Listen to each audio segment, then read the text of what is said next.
So here I am in our Greenside bunker. Front face of the bunker. It's often called the lip of the bunker.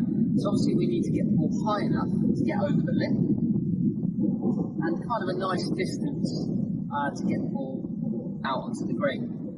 Generally speaking, if we can develop a bunker shot for you that's maybe 10 yards in length, that means most greenside bunkers you get in, you could probably get yourself out and get yourself onto the green. Now that's probably your main aim at the moment, is just to make sure that you can get out in one shot, get it on the putting surface and go from there.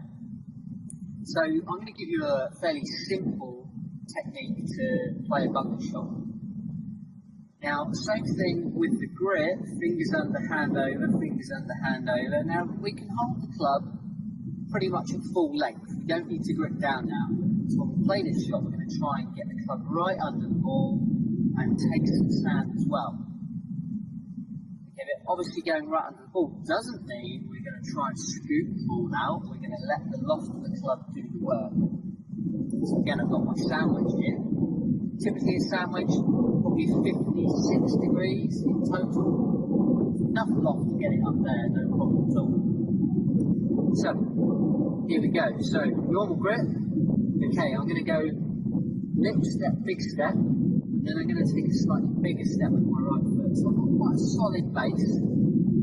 Okay, and I'm going to just get my feet in so I don't move around too much. Now, here's the trick. I'm going to turn my left foot out slightly. There we go. Okay, and I'm going to let the knee go with it. Now, from there, I'm ready to make my shot. Now, when I make my backswing, it doesn't need to be a hugely long backswing, but my eyes are going to be focused on a point that's just maybe about a ball's width before, so in this area here. Okay, it's a little bit before the ball.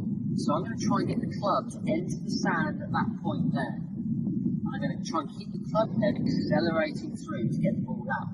I don't need to hit it too hard, I don't need to hit it too soft, somewhere in between. Okay, so predominantly it's kind of an arm motion, this one. Again, I'm just going to try and get the club going back to only a little sort of quarter swing really. Back to here, through to there. So here we go. Eyes on this little point there. Again, I'm going to hover the club head. You need to hover the club head, because remember you get that two-shot penalty if you touch the sand first before you're attempting to hit the shot. So remember, when you attempt to hit the ball, you can take as much sand as you like, really. It's just beforehand, you can't test the surface with the club head. So here we go. I'm in good position. Eyes to the point.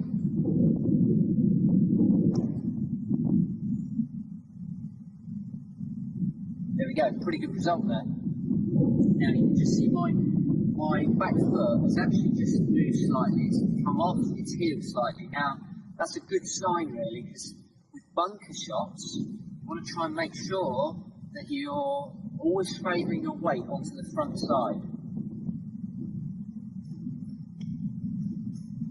So, aim for the target, little step, big step, a bit bigger with the right foot, turn the foot out, little bit of weight favouring that side. Now, favouring that side there will bring the club down and help you to get through, get a little bit of body weight through. If you kind of lean back, it's very, very common with people who struggle to get out of the bunker.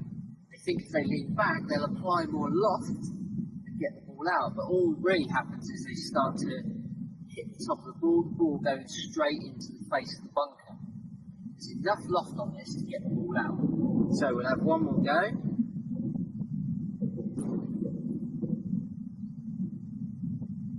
Again, really good result there. So I'm not being too aggressive. I'm taking the club back to here and straight through. So it's really about setup. You know, if you can set yourself up correctly, it will work. Bounce of the club will help the club to go in, come back out, and you can hit some great greenside bunker shots. So, one thing to make sure is when you leave the bunker, you always rate your footprint and where the club has gone through the sand. If your golf ball comes into a bunker, lands in somebody's footprint, you have to play it from where it lies. Okay, so if you always leave the bunker in a condition you'd like to find it in, everybody's happy.